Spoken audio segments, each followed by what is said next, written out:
ਸਤਿ ਸ਼੍ਰੀ ਅਕਾਲ ਜੀ। ਪੰਜਾਬੀ ਰੇਡੀਓ ਤੇ ਪੰਜਾਬੀ ਟੀਵੀ USA ਇਸ ਸਮੇਂ ਤੁਸੀਂ ਵੇਖ ਸੁਣ ਰਹੇ ਹੋ। ਪ੍ਰੋਗਰਾਮ ਲੈ ਕੇ ਹਾਜ਼ਰ ਹਾਂ ਖਬਰ ਤੇ ਨਜ਼ਰ। ਖਬਰ ਤੇ ਨਜ਼ਰ ਪ੍ਰੋਗਰਾਮ ਦੇ ਵਿੱਚ ਦੇਸ਼ ਵਿਦੇਸ਼ ਦੇ ਨਾਲ ਜੁੜੀਆਂ ਹੋਈਆਂ ਅਹਿਮ ਖਬਰਾਂ ਤੇ ਪਾਈਦਾ ਚਾਨਣਾ ਤੇ ਹਰ ਰੋਜ਼ ਦੀ ਤਰ੍ਹਾਂ ਇਹਨਾਂ ਖਬਰਾਂ ਦਾ ਵਿਸ਼ਲੇਸ਼ਣ ਕਰਨ ਦੇ ਲਈ ਸਾਡੇ ਨਾਲ ਸਾਥ ਹੁੰਦਾ ਹੈ ਸੀਨੀਅਰ ਪੱਤਰਕਾਰ ਮਿੰਟੂ ਗੁਰੂਸਰੀਆ ਜੀ ਦਾ। ਕਰਦੇ ਹਾਂ ਸਭ ਤੋਂ ਪਹਿਲਾਂ ਉਹਨਾਂ ਦਾ ਪ੍ਰੋਗਰਾਮ ਦੇ ਵਿੱਚ ਨਿੱਘਾ ਸਵਾਗਤ, ਫਿਰ ਰੁੱਖ ਖਬਰਾਂ ਦਾ ਕਰਾਂਗੇ। ਬਹੁਤ ਬਹੁਤ ਸਵਾਗਤ ਹੈ ਜੀ। ਸ਼ੁਕਰੀਆ ਸਾਰਿਆਂ ਨੂੰ, ਸਤਿ ਸ੍ਰੀ ਅਕਾਲ ਜੀ। ਸਤਿ ਸ਼੍ਰੀ ਅਕਾਲ ਜੀ। ਅੱਜ ਦੇ ਪ੍ਰੋਗਰਾਮ ਦੇ ਸਪਾਂਸਰਸ ਨੇ ਖਾਲਸਾ ਇੰਸ਼ੋਰੈਂਸ। ਲੰਬੇ ਸਮੇਂ ਤੋਂ ਇੰਸ਼ੋਰੈਂਸ ਦੇ ਖੇਤਰ ਦੇ ਵਿੱਚ ਸੇਵਾਵਾਂ ਨਿਭਾ ਰਹੇ ਨੇ। ਤੁਸੀਂ ਵੀ ਸੰਪਰਕ ਕਰ ਸਕਦੇ ਹੋ। ਨੰਬਰ ਹੈ 4082722500। ਟਿਰਕਿਆਣਾ ਇਮੀਗ੍ਰੇਸ਼ਨ ਲਾ ਫਰਮ। ਜੇ ਟਿਰਕਿਆਣਾ ਹੁਣਾਂ ਨਾਲ ਸੰਪਰਕ ਕਰ ਸਕਦੇ ਹੋ ਕਿਸੇ ਵੀ ਤਰ੍ਹਾਂ ਦੀ ਇਮੀਗ੍ਰੇਸ਼ਨ ਦੇ ਬਾਬਤ ਸਲਾਹ ਮਸ਼ਵਰਾ ਕਰਨ ਦੇ ਲਈ। Krishan Dhanota Yuba City, Baljinder Singh Nijjar Woodland. GN lube ਵਾਲੇ ਟਰੱਕ ਵਾਸ਼ ਕਰਦੇ ਨੇ, ਆਇਲ ਚੇਂਜ ਕਰਦੇ ਨੇ, 에ਅਰ ਬ੍ਰੇਕਸ ਦਾ ਕੰਮ ਤਸੱਲੀ ਬਖਸ਼ ਕਰਦੇ ਨੇ। ਤੁਸੀਂ ਇਹਨਾਂ ਦੇ ਕੋਲੋਂ ਨਵੇਂ ਪੁਰਾਣੇ ਟਾਇਰ ਵੀ ਖਰੀਦ ਸਕਦੇ ਹੋ। ਲੋਕੇਸ਼ਨ ਸੈਂਟਾ ਨੇਲਾ ਦੀ ਹੈ। ਨਿੰਮਾ ਸਹੋਤਾ ਹੁਣਾਂ ਦਾ ਨੰਬਰ ਹੈ 209 277 0113। Jaswinder Singh Nagra, Roseville, Avtar Singh Sangha Yuba City, Baldev Singh Kang Yuba City. ਬਹੁਤ ਬਹੁਤ ਧੰਨਵਾਦ ਹੈ ਸਾਰੇ ਸਪਾਂਸਰਸ ਦਾ। ਰੁੱਖ ਹੁਣ ਖਬਰਾਂ ਦਾ ਕਰਦੇ ਹਾਂ। ਖਬਰਾਂ ਵੱਲ ਵਧੀਏ ਤਾਂ ਮਿੰਟੂ ਜੀ ਸਭ ਤੋਂ ਪਹਿਲੀ ਖਬਰ ਤੇ ਪਾਇਓ ਚਾਨਣਾ। ਚੰਨੀ ਨੂੰ ਸੁਣਾਈ ਗਈ ਹੈ ਦੋ ਟੁੱਕ ਵੀ ਭਾਈ, ਐ ਨਹੀਂ ਤਾਂ ਐ ਹੈ ਗੱਲ, ਇਸ ਤੋਂ ਵੱਧ ਕੁਝ ਨਹੀਂ ਹੋ ਸਕਦਾ।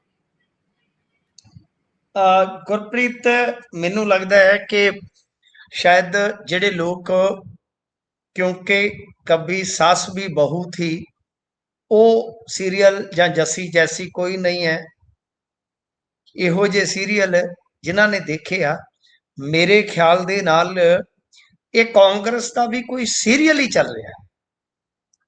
ਹਰ ਰੋਜ਼ ਇੱਕ ਕਿਸ਼ਤ, ਹਰ ਰੋਜ਼ ਨਵਾਂ ਡਰਾਮਾ, ਹਰ ਰੋਜ਼ ਉਹਦੇ ਵਿੱਚ ਨਵਾਂ ਸਸਪੈਂਸ, ਤੇ ਫਿਰ ਸ਼ਾਮੀ ਇੱਕ ਨਵੀਂ ਉਮੀਦ ਕਿ ਕੱਲ ਨੂੰ ਹੁਣ ਐ ਹੋ ਜਾਊਗਾ, ਬਹੂ ਇਹਨੂੰ ਮਾਰ ਦੂ, ਸੱਸ ਆ ਕਰ ਦੂ, ਬਈ ਫਲਾਣੇ ਦੀ ਦੂਜੀ ਸ਼ਾਦੀ ਹੋ ਜੂ। ਜਿਵੇਂ ਉਹ ਡਰਾਮੇ 'ਚ ਚੱਲਦਾ, ਬਸ ਸ਼ਾਮ ਨੂੰ ਉਹ ਸਸਪੈਂਸ ਹੋ ਜਾਂਦਾ ਹੈ, ਖਤਮ। ਇਹ ਪਤਾ ਨਹੀਂ ਕੀ ਕਾਂਗਰਸੀਆਂ ਨੂੰ ਹੋ ਗਿਆ।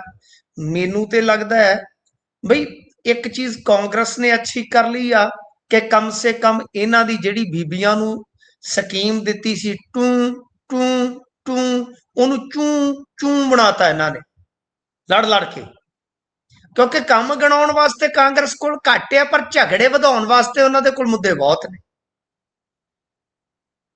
ਹੁਣ ਕੰਮ ਤੇ ਪਿਛਲੀ ਸਰਕਾਰ ਦੇ ਜੇ ਗਿਣਨ ਲੱਗੀਏ ਤੇ ਉਹ ਤੇ ਗਿਣਤੀ ਦੇ ਹੋਣੇ ਆ, ਪਰ ਇਹਨਾਂ ਦੇ ਝਗੜੇ ਗਿਣ ਲੱਗੀਏ, ਸਿੱਧੂ ਵਰਸਜ ਫਲਾਣਾ, ਚੰਨੀ ਵਰਸਜ ਟਮਕਾਣਾ, ਰਾਣਾ ਵਰਸਜ ਫਲਾਣਾ, ਫਲਾਣਾ ਵਰਸਜ ਟਮਕਾਣਾ।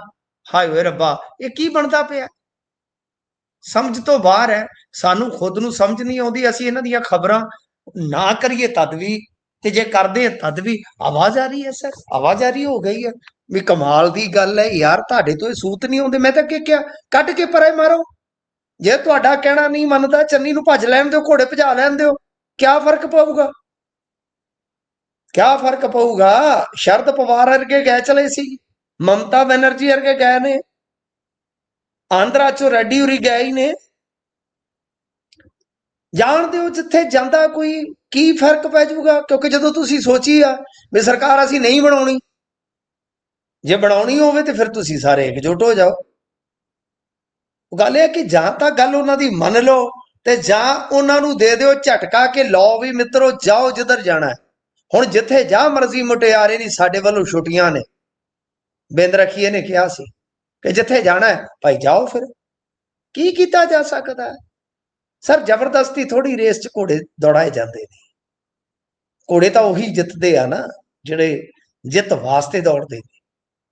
ਤਾਂ ਬਿਲਕੁਲ ਬੇਹੂਦੀ ਪੋਲਿਟਿਕਸ ਹੋ ਗਈ ਆ। ਨਾ ਰਾਜਾ ਵੜਿੰਗ ਆਪਦੀ ਗੱਦੀ ਛੱਡੇ, ਨਾ ਦੂਸਰੇ ਜਿੱਦ ਛੱਡਦੇ ਆ।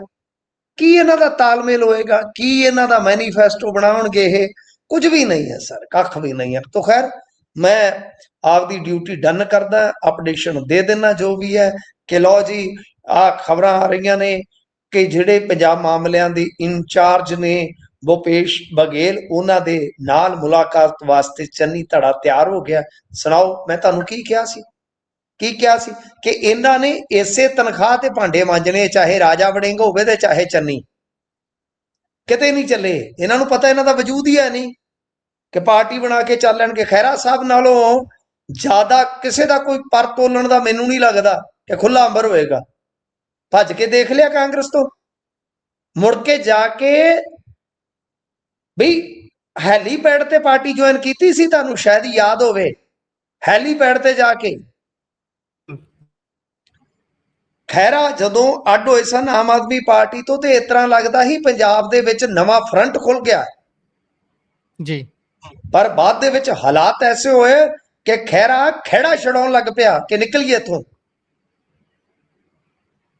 तो इस वास्ते मेरे ख्याल दे नाल ਇਹ ਪਾਰਟੀ ਦੇ ਨਾਲ ਹੀ ਆ, ਤੇ ਚਲੋ ਪਾਰਟੀ ਵੀ ਲੀਡਰਾਂ ਦੇ ਨਾਲ ਹੁੰਦੀ ਆ, ਤੇ ਚ ਕੋਈ ਸ਼ੱਕ ਨਹੀਂ, ਪਰ ਆ ਤਮਾਸ਼ਾ ਜਿਹੜਾ ਇਹਨੂੰ ਬੰਦ ਕੀਤਾ ਜਾਣਾ ਚਾਹੀਦਾ।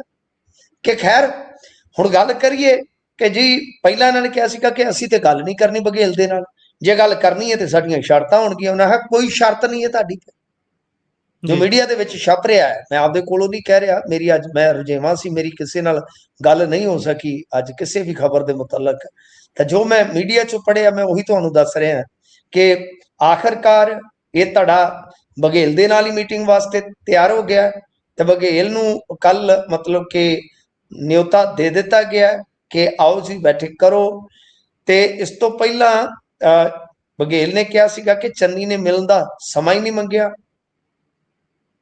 ते मेरे नाल जदों गल हुई सी तद उन्होंने कहा सीगा कि 3 दिन बाहर, ਤੇ ਨਾਲ ਉਹਨਾਂ ਨੇ ਕਿਹਾ ਸੀਗਾ ਕਿ 2022 ਦਾ ਤਜਰਬਾ ਚੰਗਾ ਨਹੀਂ ਰਿਹਾ, ਇਸ ਲਈ ਇਸ ਵਾਰ ਹਾਈ ਕਮਾਨ ਨੇ ਨੁਮਾਇੰਦਗੀ ਪਰਿਵਰਤਨ ਨਹੀਂ ਕੀਤਾ। ਕੱਲ ਐਮਐਲਏ ਰਾਣਾ ਗੁਰਜੀਤ ਦੇ ਚੰਡੀਗੜ੍ਹ ਨਿਵਾਸ ਤੇ ਬੈਠਕ ਹੋਏਗੀ।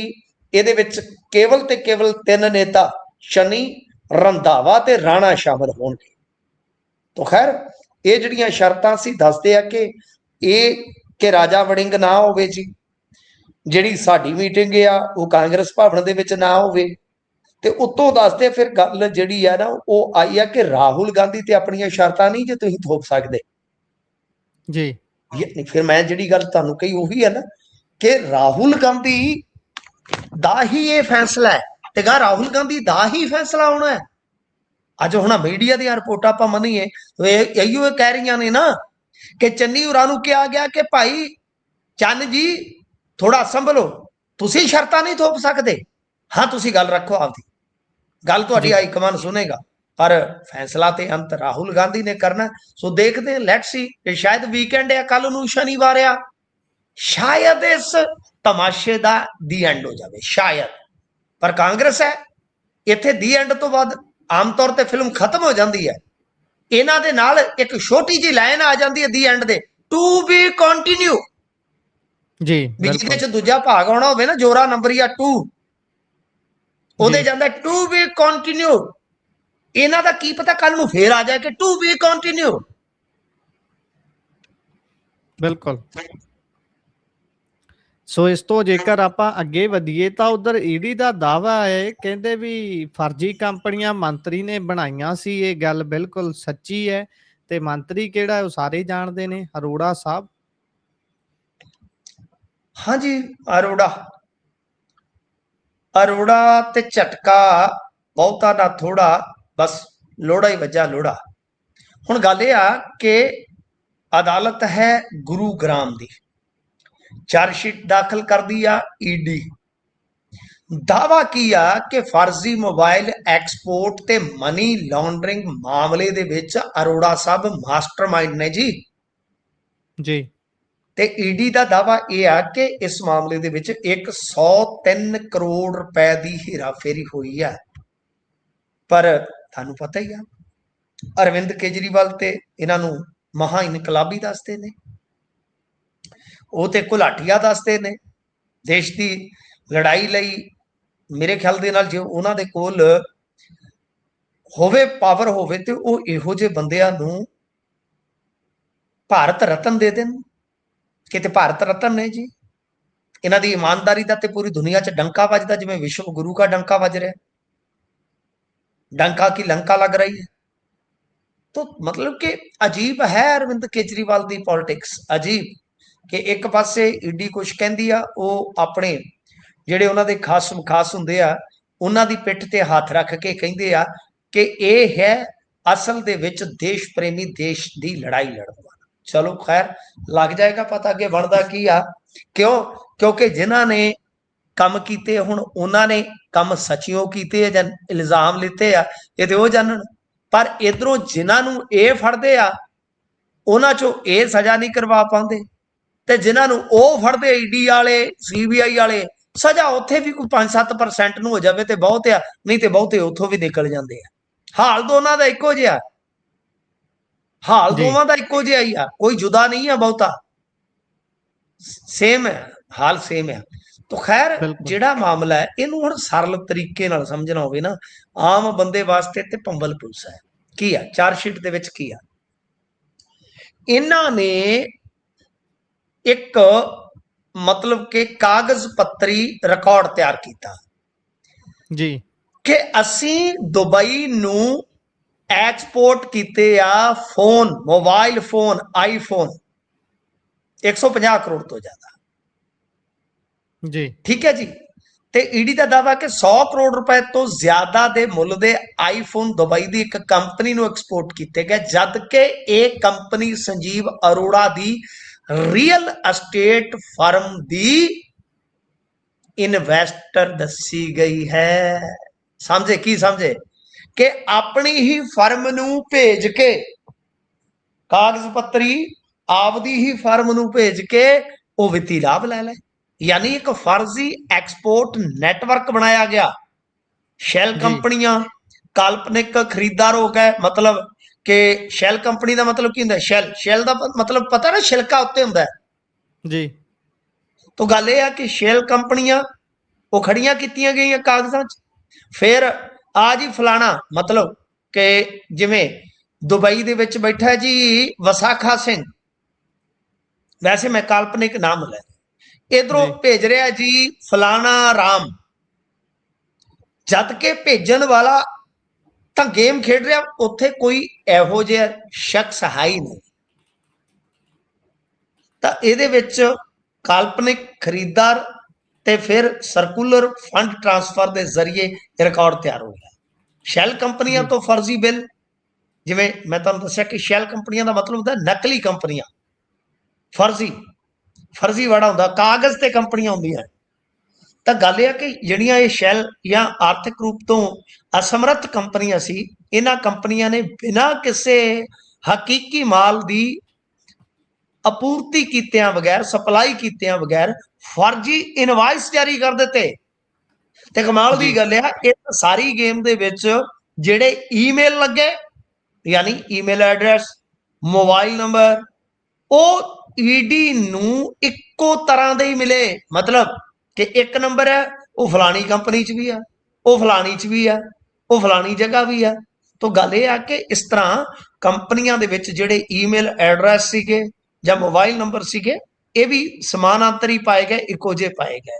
ਤਾਂ FIR ਦੇ ਆਧਾਰ ਤੇ ਜਾਂਚ ਸ਼ੁਰੂ ਹੋਈ ਸੀਗੀ ਤੇ ਦੁਬਈ ਦੀਆਂ 2 ਕੰਪਨੀਆਂ ਜਾਂਚ ਦੇ ਦਾਇਰੇ ਦੇ ਵਿੱਚ ਆ। ਉਹਦੇ ਵਿੱਚ ਇੱਕ ਹੈਗੀ ਹੈ ਫੋਰਟਬੈਲ ਟੈਲੀਕਾਮ FZCO, ਤੇ ਇਸ ਤੋਂ ਇਲਾਵਾ ਡਰੈਗਨ ਗਲੋਬਲ FZCO, ਇਹਨਾਂ ਦੀ ਭੂਮਿਕਾ ਦੀ ਵੀ ਜਾਂਚ ਕੀਤੀ ਜਾ ਰਹੀ ਹੈ। ਈਡੀ ਦੇ ਅਨੁਸਾਰ ਇਹਨਾਂ ਕੰਪਨੀਆਂ ਨੇ ਕਥਿਤ ਤੌਰ ਤੇ ਆਈਫੋਨ ਦੀ ਖੇਪ ਪ੍ਰਾਪਤ ਕੀਤੀ ਤੇ ਉਸ ਤੋਂ ਬਾਅਦ ਭਾਰਤ ਦੇ ਵਿੱਚ ਭੁਗਤਾਨ ਕੀਤਾ ਸੀ। ਮੇਰੇ ਖਿਆਲ ਦੇ ਨਾਲ ਗੱਲ ਤੁਸੀਂ ਸਾਰੀ ਉਹ ਸਮਝ ਗਏ ਕਿ ਫਰਜ਼ੀ ਕੰਪਨੀਆਂ ਦੇ ਜ਼ਰੀਏ ਆਪ ਹੀ ਆਪਣੀ ਕੰਪਨੀ ਨੂੰ ਮਾਲ ਭੇਜ ਕੇ ਫਿਰ ਪੁੱਠਾ ਮੰਗਾ ਲਿਆ ਹੋਊਗਾ ਤੇ ਉਹਦੇ ਇਨਵਾਇਸ ਪ੍ਰਾਪਤ ਕਰਕੇ ਜਿਹੜੇ ਵਿੱਤੀ ਲਾਭ ਲੈਣੇ ਸੀਗੇ ਇੰਡੀਆ ਗਵਰਨਮੈਂਟ ਤੋਂ, ਉਹ ਵਿੱਤੀ ਲਾਭ ਪ੍ਰਾਪਤ ਕਰ ਲਏ। ਤੇ ਇਦਾਂ ਖੇਡ ਹੋ ਗਈ 103 ਕਰੋੜ ਦੀ। तो भाई हुण एक नारा ते बनता है ना कि देश प्रेमी कैसा हो, संजीव अरोड़ा जैसा हो। तो मतलब कि इन्हां नूं 15 अगस्त हो सकता है कि केजरीवाल साहब जाके जेल दे विच सन्मानित करान, क्योंकि आज़ादी की लड़ाई लड़ रहे हैं, बहुत इनकलाब की लड़ाई लड़ रहे हैं। तो ये है संजीव अरोड़ा का चलान जिहड़ा कि कोर्ट दे विच अज पेश कर दिता गया। हुण देखो ईडी सज़ा करवा पाउंदी है कि नहीं, वो विदोषी साबित होंगे है कि नहीं। पर कमाल की गल है ना कि संजीव अरोड़ा का अस्तीफा नहीं होया, इतफाक देखो। बिल्कुल ਇਸ ਤੋਂ ਅੱਗੇ ਜੇਕਰ ਆਪਾਂ ਵਧੀਏ ਤਾਂ ਉਧਰ ਜਾਖੜ ਹੋਣੀ ਵੀ ਆਪਣਾ ਮੇਅਰ ਨਹੀਂ ਬਣਾ ਪਾਏ। ਇਹਨਾਂ ਵੱਡੇ ਧਨਾੜ ਜਿਹੜੇ ਲੀਡਰ ਨੇ ਉਹਨਾਂ ਦਾ ਜਾਦੂ ਖਾਸਾ ਚੱਲਿਆ ਨਹੀਂ। ਇੱਧਰ ਰਾਣੇ ਹੁਣੀ ਵੀ ਨਹੀਂ ਆਪਣਾ ਜਾਦੂ ਦਿਖਾ ਸਕੇ ਤੇ ਜਾਖੜ ਹੋਣੀ ਵੀ ਰਹਿ ਗਏ। ਦੇਖੋ, ਉਹ ਇੱਕ ਨਾ ਤੁਸੀਂ ਗਾਣਾ ਕਿਤੇ ਸੁਣਿਆ? ਜੇ ਨਹੀਂ ਤੇ YouTube ਤੇ ਕੱਢ ਕੇ ਨਾ ਗਾਣਾ ਸੁਣਿਓ। ਮਰਜ਼ੀ ਨਹੀਂ ਉਹ ਚੱਲਦੀ ਵੇ ਸਾਡੇ ਪਿੰਡ ਵਿੱਚ ਧੀਆਂ ਦੀ। ਜੀ ਸਰ ਇੱਥੇ ਰਾਣੇ ਰੁੜ ਗਏ ਤੇ ਜਾਖੜ ਕਿਹੜੇ ਬਾਗ ਦੇ ਗੋਂਗਲੂ ਹੈ? ਜੀ ਰਾਣਾ ਹਾਰ ਗਿਆ, ਪਰ ਰਾਣੇ ਦੀ ਉਸ ਹਾਰ ਨੇ ਸੁਖਪਾਲ ਖਹਿਰਾ ਤੇ ਰਾਣਾ ਗੁਰਜੀਤ ਨੇੜੇ ਨੇੜੇ ਕਰ ਦਿੱਤੇ। ਸਪਸ਼ਟ ਬਹੁਮਤ ਸੀਗਾ। ਦੇਖੋ ਕਿਹੜੀ ਜਗ੍ਹਾ ਤੇ ਨਹੀਂ ਹੋਇਆ। ਆਮ ਆਦਮੀ ਪਾਰਟੀ ਨੇ ਰਿਕਾਰਡ ਤੋੜ ਦਿੱਤੇ ਨੇ ਸਰ, ਰਿਕਾਰਡ। ਜੀ ਬੰਦਿਆਂ ਦੀ ਖਰੀਦੋ ਫਰੋਖਤ, ਬੰਦਿਆਂ ਨੂੰ ਡਰਾਉਣਾ, ਤੇ ਯਾਨੀ ਅਬੋਹਰ ਦੇ ਵਿੱਚ ਸਪਸ਼ਟ ਬਹੁਮਤ ਸੀਗਾ ਭਾਰਤੀ ਜਨਤਾ ਪਾਰਟੀ ਦੇ ਕੋਲ, ਪਰ ਨਹੀਂ ਉਹ ਬਣਾ ਸਕੇ ਕਿਉਂਕਿ ਬੰਨ ਹੀ ਨਹੀਂ ਦਿੰਦੇ ਜੀ, ਬੰਨ ਹੀ ਨਹੀਂ ਦਿੰਦੇ। ਅੱਜ ਹੰਗਾਮਾ ਹੋਇਆ, ਜਿਹੜੇ ਵਿਧਾਇਕ ਨੇ ਸੰਦੀਪ ਜਾਖੜ ਉਹ ਤਾਂ ਗੱਡੀ ਦੇ ਅੱਗੇ ਹੀ ਲੇਟ ਗਏ। ਵੇਖੋ ਤਾਂ ਸਹੀ, ਉੱਥੇ ਤਾਂ ਲਾਠੀ ਚਾਰਜ ਹੋਇਆ ਸਰ ਜੀ। ਅਬੋਹਰ ਦੇ ਵਿੱਚ ਲਾਠੀ ਚਾਰਜ ਹੋਇਆ ਸਰ। MLA DC ਦੀ ਗੱਡੀ ਦੇ ਅੱਗੇ ਲੇਟ ਗਿਆ, ਪਰ ਕਿਉਂਕਿ ਜਾਖੜਾਂ ਦਾ ਜ਼ੋਰ ਹੈ ਨਾ ਸਰ ਜੀ। ਇਹ ਨਹੀਂ ਹੈ ਕਿ ਇਹ ਕਮਜ਼ੋਰ ਨੇ, ਇਹ ਬਹੁਤ ਤਾਕਤਵਰ ਆ ਇਸ ਇਲਾਕੇ ਦੇ ਵਿੱਚ, ਇਸ ਬੈਲਟ ਦੇ ਵਿੱਚ। ਤੋ ਇਹ ਆਪਣੇ ਸਮਰਥਕਾਂ ਦੇ ਨਾਲ ਅੱਜ ਸ਼ਾਮੀ 4 ਵਜੇ ਜਦੋਂ ਇਹ ਸਾਰਾ ਕੁਝ ਸ਼ੁਰੂ ਹੋਇਆ ਤਾਂ ਨਿਗਮ ਛਾਉਣੀ ਦੇ ਵਿੱਚ ਤਬਦੀਲ ਕਰ ਦਿੱਤਾ ਗਿਆ। 1 ਘੰਟੇ ਬਾਅਦ ਨਗਰ ਨਿਗਮ ਦੇ ਵਿੱਚ ਪੂਰੀ ਤਰ੍ਹਾਂ ਤਨਾਤਨੀ ਹੋ ਗਈ ਜਦੋਂ ਜੇਤੂ ਕੌਂਸਲਰਾਂ ਤੇ ਪ੍ਰਸ਼ਾਸਨ ਦੀ ਹਾਜ਼ਰੀ ਦੇ ਵਿੱਚ ਧੱਕੇਸ਼ਾਹੀ ਕਰਦੇ ਹੋਇਆ ਆਮ ਆਦਮੀ ਪਾਰਟੀ ਦੇ ਜੇਤੂ ਕੌਂਸਲਰ ਗਣੇਸ਼ ਸਵਲਾਨੀਆ ਨੂੰ ਮੇਅਰ ਐਲਾਨ ਦਿੱਤਾ ਗਿਆ। ਤੁਸੀਂ ਕਮਾਲ ਦੇਖੋ, ਧੱਕਾ ਦੇਖੋ ਇੰਤਹਾ। ਕੋਈ ਕੁਝ ਵੀ ਆ, ਜਿਵੇਂ ਰਾਣਾ ਗੁਰਜੀਤ ਕਹਿੰਦਾ ਕਿ ਅਸੀਂ 27 ਜਣੇ ਬੈਠੇ ਇੱਕ ਸਾਈਡ ਤੇ, ਇੱਕ ਸਾਈਡ ਤੇ ਉਹ 24 ਆ, ਉਹ ਕਹਿੰਦੇ ਨਹੀਂ ਜਿੱਤ ਗਿਆ ਜੀ, ਫਲਾਣਾ ਬਣ ਗਿਆ, ਬਸ ਗੱਲ ਖਤਮ ਜੀ। ਤਾਂ ਇਸ ਘਟਨਾ ਤੋਂ ਬਾਅਦ ਅਬੋਹਰ ਦੇ ਵਿੱਚ ਬਹੁਤ ਜ਼ਿਆਦਾ ਤਣਾਅ ਫੈਲ ਗਿਆ ਜੀ, ਕਿਉਂਕਿ ਮੈਂ ਤੁਹਾਨੂੰ ਦੱਸਿਆ ਕਿ ਇਹਨਾਂ ਦੇ ਸਮਰਥਕ ਬਹੁਤ ਨੇ, ਬਹੁਤ ਸਮਰਥਕ ਨੇ। ਤਾਂ ਗੱਡੀ ਨੂੰ ਘੇਰਿਆ DC ਦੀ ਨੂੰ, ਫਿਰ ਅੱਗੇ ਲੇਟ ਗਏ। ਉੱਥੇ DC ਦੀ ਗੱਡੀ ਦੇ ਡਰਾਈਵਰ ਨੇ ਜਬਰਨ ਗੱਡੀ ਕੱਢਣ ਦਾ ਯਤਨ ਕੀਤਾ, ਜਿਹਦੇ ਵਿੱਚ 2 ਭਾਜਪਾ ਕਾਉਂਸਲਰ ਜ਼ਖਮੀ ਹੋ ਗਏ ਨੇ। ਵੱਡੀ ਖਬਰ ਆ ਜੀ। ਤੇ ਸੁਨੀਲ ਜਾਖੜ ਚੌਧਰੀ ਵੱਡਾ ਨੇਤਾ, ਉਹ ਵੀ ਉੱਥੇ ਪਹੁੰਚ ਗਏ ਜੀ, ਉਹ ਵੀ ਉੱਥੇ ਪਹੁੰਚ ਗਏ। ਤਾਂ ਖੈਰ DC ਤੇ ਫਿਰੋਜ਼ਪੁਰ ਕਮਿਸ਼ਨਰ ਦੇ ਨਾਲ ਬੈਠਕ ਜਿਹੜੀ ਆ ਉਹ ਕੀਤੀ ਗਈ ਆ। ਸੁਨੀਲ ਜਾਖੜ ਤੇ ਫਿਰੋਜ਼ਪੁਰ ਕਮਿਸ਼ਨਰ ਦੇ ਨਾਲ ਨਗਰ ਨਿਗਮ ਦਫ਼ਤਰ ਦੀ ਬੈਠਕ ਦੇ ਵਿੱਚ ਉਹ ਜਵਾਬ ਮੰਗ ਰਹੇ ਆ ਕਿ ਜਦ ਭਾਜਪਾ ਦੇ ਕੋਲ 29 ਕੌਂਸਲਰ ਸੀਗੇ ਤੇ ਆਮ ਆਦਮੀ ਪਾਰਟੀ ਦੇ ਕੋਲ ਸਿਰਫ 20 ਸੀਗੇ, ਤੇ ਉਹਨਾਂ ਦਾ ਮੇਹਰ ਕਿਵੇਂ ਬਣ ਗਿਆ? ਬੜੇ ਵੱਡੇ ਸਵਾਲ ਨੇ ਗੁਰਪ੍ਰੀਤ। ਮੈਂ ਤੁਹਾਨੂੰ ਦੱਸਿਆ ਨਾ ਕਿ ਇਹ ਤਾਂ ਹੱਦ ਹੀ ਕਰੀ ਜਾਂਦੇ ਆ, ਤਾਂ ਹੱਦ ਕਰੀ ਜਾਂਦੇ ਇਹਨਾਂ ਨੇ। ਤੇ ਬਠਿੰਡੇ 'ਚ ਦੇਖਿਆ ਨਾ ਤੁਸੀਂ, ਰਿਕਾਰਡ ਤੋੜਤਾ ਸੀ। 2 ਕੇ 3 ਕੌਂਸਲਰ ਸੀਗੇ ਪੰਜਾਬਾਂ 'ਚ, 2 ਕੇ 3, ਤਾਂ ਉੱਥੇ ਕਦਮ ਨੂੰ ਬਣਾ ਲਿਆ ਸੀ ਇਹਨਾਂ ਨੇ।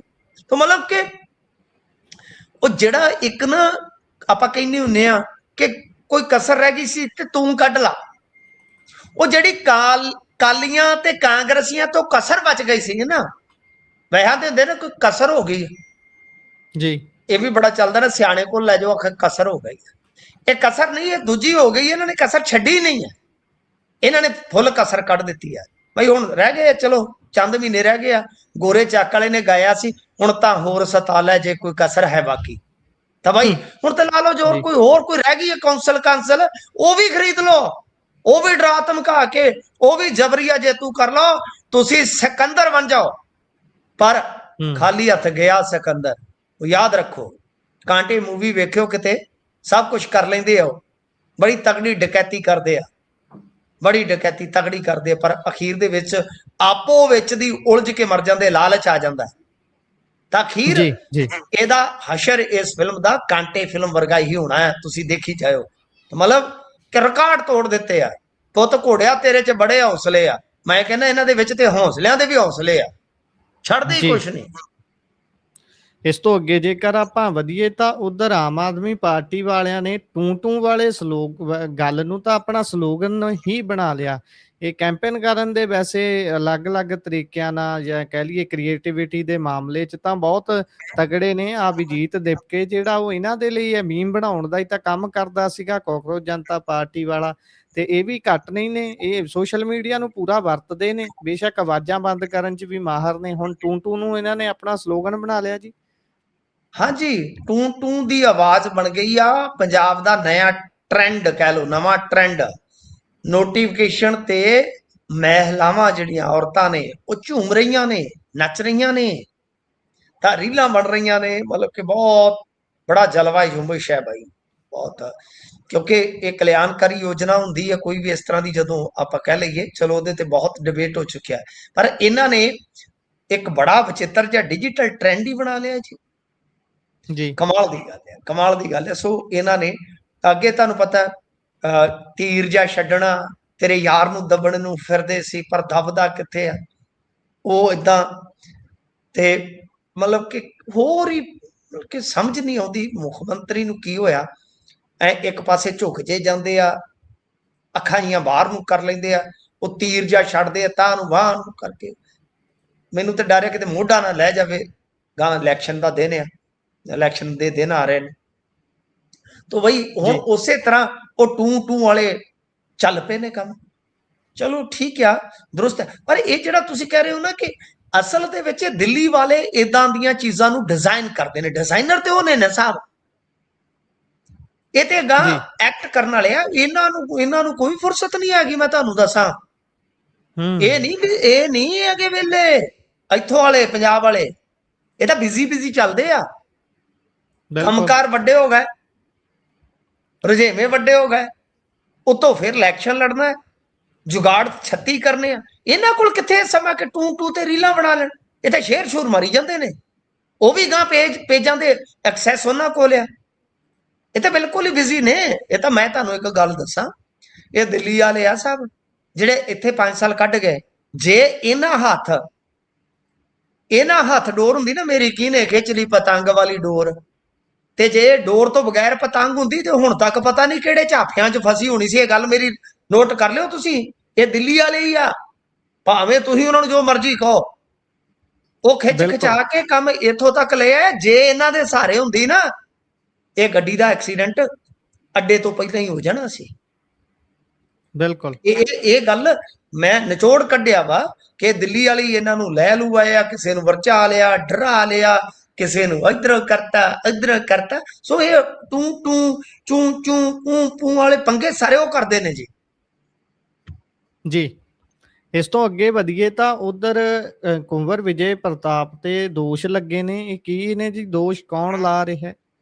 ਨਹੀਂ, ਕੁੰਵਰ ਵਿਜੇ ਪ੍ਰਤਾਪ ਦੇ ਦੋਸ਼ ਨੇ ਕਿ ਕੀ ਕਹਿ ਰਹੇ ਹੋ, ਜ਼ਰਾ ਆਪਾਂ ਗੌਰ ਕਰਦੇ ਹਾਂ ਕਿ ਅੰਮ੍ਰਿਤਸਰ ਦਾ ਸਰਕਟ ਹਾਊਸ ਉਹ ਕਹਿੰਦੇ ਕਿ ਕਬਜ਼ੇ ਦਾ ਸ਼ਿਕਾਰ ਹੋ ਗਿਆ। ਅੱਛਾ ਜੀ, ਵੀ ਉਹਨਾਂ ਵੱਲੋਂ ਦੋਸ਼ ਲਾਏ ਗਏ ਨੇ। ਹਾਂਜੀ, ਵੱਲੋਂ ਦੋਸ਼ ਲਾਏ ਗਏ ਨੇ ਜੀ। ਹਾਂਜੀ, ਤੁਸੀਂ ਕਹਿ ਸਕਦੇ ਹੋ ਕਿ ਕੁੰਵਰ ਵਿਜੇ ਪ੍ਰਤਾਪ ਸਿੰਘ ਵੱਲੋਂ ਦੋਸ਼ ਲਾਏ ਗਏ। ਉਹ ਕੀ ਕਹਿ ਰਹੇ ਨੇ ਕਿ ਅੰਮ੍ਰਿਤਸਰ ਦਾ ਸਰਕਟ ਹਾਊਸ, ਵੈਸੇ ਉਹ ਹੈਰੀਟੇਜ ਇਮਾਰਤ ਆ, ਜੇ ਤੁਸੀਂ ਵੇਖਿਆ ਹੋਵੇ ਅੰਮ੍ਰਿਤਸਰ, ਮੈਂ ਤਾਂ ਕਾਫੀ ਘੁੰਮਿਆ।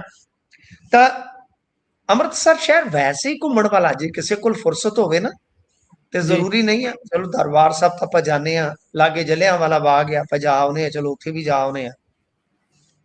ਇਹ ਮੇਰੀ ਇੱਕ ਮਤਲਬ ਕਿ ਸਲਾਹ ਹੈ ਕਿ ਜੇ ਕਿਸੇ ਕੋਲ ਕੋਈ 5 7 10 ਦਿਨ ਦਾ ਸਟੇ ਕਰਨ ਦਾ ਸਮਾਂ ਹੋਵੇ ਤੇ ਤੁਸੀਂ ਬਹੁਤ ਸਾਰੀਆਂ ਚੀਜ਼ਾਂ ਨੇ ਉੱਥੇ ਦੇਖਣ ਲਈ, ਔਰ ਖਾਸ ਤੌਰ ਤੇ ਜਿਹੜੇ ਫੂਡ ਪ੍ਰੇਮੀ ਆ ਉਹ ਤੇ ਬਈ ਉੱਥੇ ਭਾਵੇਂ ਮਹੀਨਾ ਰਹਿ ਕੇ ਵੱਖ-ਵੱਖ ਨਜ਼ਾਰੇ ਲਈ ਜਾਣ। ਅੰਮ੍ਰਿਤਸਰ ਇਸ ਤਰ੍ਹਾਂ ਦਾ ਸ਼ਹਿਰ ਹੈ। ਖੈਰ, ਤਾਂ ਦੇਖੋ ਕੁੰਵਰ ਵਿਜੇ ਪ੍ਰਤਾਪ ਹੋਰਾਂ ਦਾ ਦੋਸ਼ ਆ ਕਿ ਇਹ ਸਰਕਟ ਹਾਊਸ ਜਿਹੜਾ ਹੈ ਉਹ ਇੱਕ ਹੋਟਲ 'ਚ ਤਬਦੀਲ ਕਰ ਦਿੱਤਾ ਗਿਆ, ਲੀਜ਼ ਦੇ ਨਾਮ ਤੇ ਇਹਦਾ ਕਬਜ਼ਾ ਕਰਵਾ ਦਿੱਤਾ ਗਿਆ।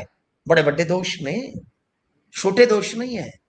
ਹਾਲਾਂਕਿ ਸਰਕਾਰ ਦਾ ਵਰਜ਼ਨ ਆਏਗਾ ਤੇ ਫਿਰ ਆਪਾਂ ਨੂੰ ਉਹ ਵੀ ਕੋਟ ਕਰਨਾ ਪਵੇਗਾ ਜਾਂ ਅਪਡੇਟ ਕਰਨਾ ਪਵੇਗਾ, ਪਰ ਫਿਲਹਾਲ ਕੋਈ ਉਧਰੋਂ ਵਰਜ਼ਨ ਆਇਆ ਤੇ ਨਹੀਂ ਹੈ। ਪਰ ਕੁੰਵਰ ਵਿਜੇ ਪ੍ਰਤਾਪ ਨੇ ਕਿਹਾ ਕਿ ਮੇਰਾ ਨਿੱਜੀ ਮਾਮਲਾ, ਉਹਨਾਂ ਕਿਹਾ ਕਿ ਲੋਕਾਂ ਦੇ ਬਈ ਘਰ ਤੇ ਕਬਜ਼ਾ ਹੋ ਜਾਂਦਾ ਹੈ ਤਾਂ ਉਹ ਨਿੱਜੀ ਹੈ, ਗਲੀ ਤੇ ਕਬਜ਼ਾ ਹੋ ਗਿਆ ਨਿੱਜੀ ਹੋ ਜਾਂਦਾ, ਵੀ ਮੇਰੇ ਬੂਹੇ ਅੱਗੇ ਫਲਾਣੇ ਨੇ ਕਬਜ਼ਾ ਕਰ ਲਿਆ। ਪਰ ਇੱਥੇ ਕੋਈ ਬੋਲੇਗਾ ਨਹੀਂ ਕਿਉਂਕਿ ਸਾਂਝੀ ਜਗ੍ਹਾ ਬਾਈ, ਪਬਲਿਕ ਪਲੇਸ। ਜਾਂ ਜੋ ਵੀ ਪਬਲਿਕ ਹੈਰੀਟੇਜ ਉਹ ਸਾਡਾ ਹੈ, ਮੇਰਾ ਤੇ ਮੇਰਾ ਨਿੱਜੀ ਮਸਲਾ ਬਣ ਗਿਆ। ਇਹ ਬਹੁਤ ਗੰਭੀਰ ਗੱਲਾਂ ਨੇ ਗੁਰਪ੍ਰੀਤ, ਪਰ ਕੌਣ ਗੌਲਦਾ ਹੈ ਗੁਰਪ੍ਰੀਤ? ਇਹਨਾਂ ਚੀਜ਼ਾਂ ਨੂੰ ਹੁਣ ਗੌਲਣੋਂ ਹੀ ਹਟ ਗਏ ਪੰਜਾਬੀ। ਨਹੀਂ ਕੰਨ ਤੇ ਜੂੰ ਸਰਕਦੀ ਸਰ, ਨਹੀਂ ਕੰਨ ਤੇ ਜੂੰ ਸਰਕਦੀ, ਚੁੰਮਿਆਂ ਵਾਲੀ ਭਾਬੀ ਤੇ FIR ਹੋ ਜਾਂਦੀ ਹੈ ਤਾਂ ਬਹੁਤ ਵੱਡੀ ਖਬਰ ਹੈ ਸਰ। ਜਿਹੜੇ ਸਾਡੇ ਭਾਜੀ ਆ ਟੀਟੂ ਸ਼ਟਰਾਂ ਵਾਲੇ, ਉਹ ਇੱਕ ਸਟੇਟਮੈਂਟ ਜਾਰੀ ਕਰਦੇ ਨੇ, ਟੁੱਟਾ ਫੁੱਟਾ ਗੀਤ ਗੁਣਗੁਣਾ ਦੇਣ। ਮੈਂ ਕਰਾਈ ਵਾਲੇ ਇੱਕ ਬਜ਼ੁਰਗ ਦੀ ਫੋਟੋ ਸ਼ੇਅਰ ਕੀਤੀ ਸੀ, ਦੱਸਿਆ ਸੀ ਕਿ ਪੰਜਾਬ ਦੇ ਵਿੱਚ ਕਿੱਦਾਂ ਦੇ ਜੁੱਸਿਆਂ ਵਾਲੇ ਬਾਬੇ ਅੱਜ ਵੀ ਮੌਜੂਦ ਆ, ਮੇਰੇ ਪਿੰਡ 'ਚ ਵੀ ਹੈਗੇ ਆ। ਤਾਂ ਤੁਸੀਂ ਦੇਖ ਲਓ ਕਿ ਅੱਧਾ ਪੰਜਾਬ ਉੱਥੇ ਬਾਬੇ ਦੇ ਪੋਡਕਾਸਟ ਕਰਨ ਚਲਾ ਗਿਆ। ਬਿਲਕੁਲ, ਕਿਉਂਕਿ ਵਾਇਰਲ ਬਾਬਾ ਹੈ ਨਾ, ਕੱਲਾ ਵਾਇਰਲ ਬॉय ਨਹੀਂ। ਤਾਂ ਕਹਿਣ ਦਾ ਮਤਲਬ ਇਹ ਹੈ ਕਿ ਮੁੱਦੇ ਹੀ ਨਹੀਂ ਰਹਿ ਗਏ ਕਿ ਸਾਡੀ ਪਬਲਿਕ ਪ੍ਰਾਪਰਟੀ ਨੁਕਸਾਨੀ ਗਈ ਆ, ਸਾਡੀਆਂ ਸੰਸਥਾਵਾਂ ਕਮਜ਼ੋਰ ਕਰ ਦਿੱਤੀਆਂ ਗਈਆਂ, ਸਾਡੇ ਅਦਾਰਿਆਂ ਦੀਆਂ ਖੁਦ ਮੁਖਤਾਰੀਆਂ ਖਤਮ ਕਰ ਦਿੱਤੀਆਂ ਗਈਆਂ, ਅਸੀਂ ਆਰਥਿਕ ਤੌਰ ਤੇ ਗੁਲਾਮ ਹੋ ਗਏ ਹਾਂ। ਕੋਈ ਗੱਲਾਂ ਨੂੰ ਗੌਲਦਾ ਹੀ ਨਹੀਂ, ਬਸ ਹੋਰ ਆਵਾਗਾਉਣ ਚੱਕਰਾਂ ਦੇ ਵਿੱਚ ਹੀ ਭੌਂਦੇ ਫਿਰਦੇ ਹਾਂ ਅਸੀਂ ਜੀ। ਇਸ ਤੋਂ ਅੱਗੇ ਜੇਕਰ ਆਪਾਂ ਵਧੀਏ ਤਾਂ ਉਧਰ ਸਰਕਾਰ ਨੇ ਫਿਲਹਾਲ ਰੋਕਿਆ E25, ਕਹਿੰਦੇ ਹਲੇ E20 ਦੀ ਤੁੱਕੀ ਵੈਸੇ ਕੱਢੀ ਜਾਂਦੇ ਨੇ। ਅੱਜ ਵੈਸੇ ਸਰਕਾਰ ਮੰਨੀ ਹੈ ਕਿ E20 ਨੁਕਸਾਨ ਤਾਂ ਪਹੁੰਚਾਉਂਦਾ ਹੈ, ਤੁਹਾਡੇ ਮਾਈਲੇਜ ਨੂੰ ਘੱਟ ਕਰਦਾ ਹੈ, ਫਿਊਲ ਪੰਪ ਤੇ ਜ਼ੋਰ ਪੈਂਦਾ ਹੈ। ਸਹੀ ਹੈ, ਚਲੋ ਠੀਕ ਆ। ਗੱਲ ਇਹ ਆ ਕਿ ਘੱਟੋ ਘੱਟ ਮੰਨੇ ਤੇ ਸਹੀ, ਇਹ ਵੀ ਸਾਡੀ ਜਿੱਤ ਹੀ ਹੈ ਜਨਤਾ ਦੀ। ਨਹੀਂ ਤੇ ਮੋਦੀ ਵਰਗੇ ਢੀਠ ਲੀਡਰ, ਮਾਨ ਵਰਗੇ ਢੀਠ ਲੀਡਰ ਮੰਨਦੇ ਕਿੱਥੇ ਨੇ ਜੀ। ਤੇ ਮੋਦੀ ਸਾਹਿਬ ਕਦੇ ਵੀ ਆ ਕੇ ਨਹੀਂ ਮੰਨਣਗੇ।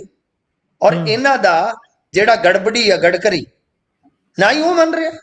ਉਹ ਕਹਿੰਦਾ ਜੀ ਕਿ ਇਦਾਂ ਦਾ ਫੈਸਲਾ ਤੇਲ 'ਚ ਕੀ ਮਿਲਾਉਣਾ ਕੀ ਨਹੀਂ, ਉਹ ਪੈਟਰੋਲੀਅਮ ਮੰਤਰਾਲੇ ਦਾ ਕੰਮ ਆ। ਬਈ ਤੇਰੇ ਮੁੰਡਿਆਂ ਦਾ ਕੰਮ ਸੂਤ ਆਇਆ, ਬਸ ਠੀਕ ਆ। ਬੇੜਾ ਗਰਕ ਹੋ ਗਿਆ ਸਰ। ਮਾਈਲੇਜ ਹੁਣ ਸਰਕਾਰ ਨੇ, ਮੈਂ ਇਹਦੇ ਤੇ ਨਾ ਆਉਣ ਵਾਲੇ ਦਿਨਾਂ 'ਚ ਪੂਰਾ ਰਿਸਰਚ ਵਰਕ ਕਰਕੇ ਤੁਹਾਡੇ ਕੋਲ ਆਊਂਗਾ, ਪੂਰਾ ਰਿਸਰਚ ਵਰਕ ਕਰਕੇ। ਜੋ ਸਰਕਾਰ ਕਹਿ ਰਹੀ ਹੈ ਨਾ, ਕਹਿਣ ਦਿਓ ਇੱਕ ਵਾਰੀ, ਮੈਨੂੰ ਲਾ ਲੈਣ ਦਿਓ ਵੀਕਐਂਡ ਤੇ ਕੋਈ 5-7 ਘੰਟਿਆਂ ਦਾ ਸਮਾਂ, ਕਹਿਣ ਦਿਓ ਹੈ ਨਾ। ਖੇਡ ਦੇ ਜਵਾਕ ਜਿਹੜੇ ਖੇਡ ਲੈਣ ਦੇ ਤਾਂ ਕੋਈ ਗੱਲ ਨਹੀਂ, ਇਹਨਾਂ ਨੂੰ ਮਤਲਬ ਕਿ ਕਰ ਲੈਣ ਦਿਓ। ਜਿਹਨੇ ਇਹਨਾਂ ਦੇ ਵਾਅਦਿਆਂ ਦੇ ਆਧਾਰ ਤੇ ਜੋ ਦਾਅਵੇ ਆ, ਇਹਨਾਂ ਦੇ ਆਧਾਰ ਤੇ ਗੱਲ ਕਰਾਂਗੇ, ਕੋਈ ਨਾ। ਯਾਨੀ ਇਹ ਮੰਨੇ ਆ। ਤਾਂ ਇਸ ਕਰਕੇ ਇਹ ਜਿਹੜਾ E25 ਵਾਲਾ ਹੈ, ਉਹ ਇਹਨਾਂ ਨੇ ਫਿਲਹਾਲ ਟਾਲ ਦਿੱਤਾ ਕਿ E25 ਹਾਲੇ ਰੋਲ ਆਊਟ ਨਹੀਂ ਹੋਏਗਾ। ਕਿਉਂਕਿ ਪਹਿਲਾਂ E10 ਸੀ, ਯਾਨੀ ਐਥਨੋਲ 10% ਮਿਲਾਇਆ ਜਾਂਦਾ ਸੀ, ਫਿਰ 20 ਆ ਗਿਆ, 25 ਤੋਂ ਬਾਅਦ 30 ਲਿਆਉਣਾ ਸੀ। ਲੋਕ ਕਹਿੰਦੇ ਨਿਰਾ ਗੰਨੇ ਦਾ ਰਾਸੀ ਕਰ ਦਿਓ, ਘੱਟੋ ਘੱਟ ਵੀ ਚਲੋ ਕਿਤੇ ਤੇਲ ਲੱਗੇ ਤੇ ਵਿੱਚੋਂ ਟੈਂਕੀ ਚੋਂ ਕੱਢ ਕੇ ਗਲਾਸੀ ਬੰਦਾ ਪੀ ਤੇ ਲਵੇ। ਤਾਂ ਗੱਲ ਇਹ ਆ ਕਿ ਬਈ ਇਸ ਤਰ੍ਹਾਂ ਦਾ ਮਾਹੌਲ ਬਣ ਗਿਆ ਕਿ ਇਸ ਮਾਮਲੇ ਦੇ ਵਿੱਚ ਲੋਕ ਹੁਣ ਅੱਕੇ ਇਹਨਾਂ ਨੂੰ ਪੈਣ ਲੱਗ ਪਏ। ਜਦੋਂ ਇਹਨਾਂ ਨੂੰ ਪਤਾ ਲੱਗ ਗਿਆ ਕਿ ਇਹ ਤੇ ਚੱਪਲੀ ਪਰੇਡ ਵਾਲਾ ਮਸਲਾ ਬਣ ਜਾਏਗਾ ਸਾਡਾ, ਹੁਣ ਇਹ ਕਹਿੰਦੇ ਕਿ ਅਸੀਂ ਟਾਲ ਦਿੱਤਾ ਹੈ। ਤਾਂ ਗੱਲ ਇਹ ਆ ਕਿ ਮਾਈਲੇਜ ਦਾ ਨੁਕਸਾਨ ਇਹ ਮੰਨੇ ਨੇ, ਕੋਈ ਗੱਲ ਨਹੀਂ, ਨੋਟ ਕਰ ਲਓ। ਜੇ ਇਹ ਮੰਨੇ ਆ ਤਾਂ ਇਹਨਾਂ ਨੂੰ ਹੋਰ ਵੀ ਬਹੁਤ ਕੁਝ ਮਨਾ ਲਾਂਗੇ, ਤੁਸੀਂ ਚਿੰਤਾ ਨਾ ਕਰੋ। ਲੋਕ ਨੇ ਜਿਹੜੇ, ਇਹ ਲੋਕ ਜਦੋਂ ਜਾਗ ਪੈਣ ਤਾਂ ਫਿਰ ਇਹ ਭੱਜਦੇ ਵੀ ਬਹੁਤ ਹੈ। ਤਾਂ ਹੁਣ ਸਰਕਾਰ ਭੱਜ ਰਹੀ ਹੈ, ਨਹੀਂ ਤੇ ਇਹਨਾਂ ਨੇ E30 ਤੇ ਲੈ ਕੇ ਜਾਣਾ ਸੀ ਲੋਕਾਂ ਜੀ। ਇਸੇ ਦੇ ਨਾਲ ਪ੍ਰੋਗਰਾਮ ਦਾ ਸਮਾਂ ਇੱਥੇ ਹੀ ਸਮਾਪਤ ਹੁੰਦਾ ਹੈ। ਤੁਸੀਂ ਜੁੜੇ ਜਾਣਕਾਰੀਆਂ ਸਾਂਝੀਆਂ ਕੀਤੀਆਂ, ਬਹੁਤ ਬਹੁਤ ਧੰਨਵਾਦ ਜੀ। ਸ਼ੁਕਰੀਆ।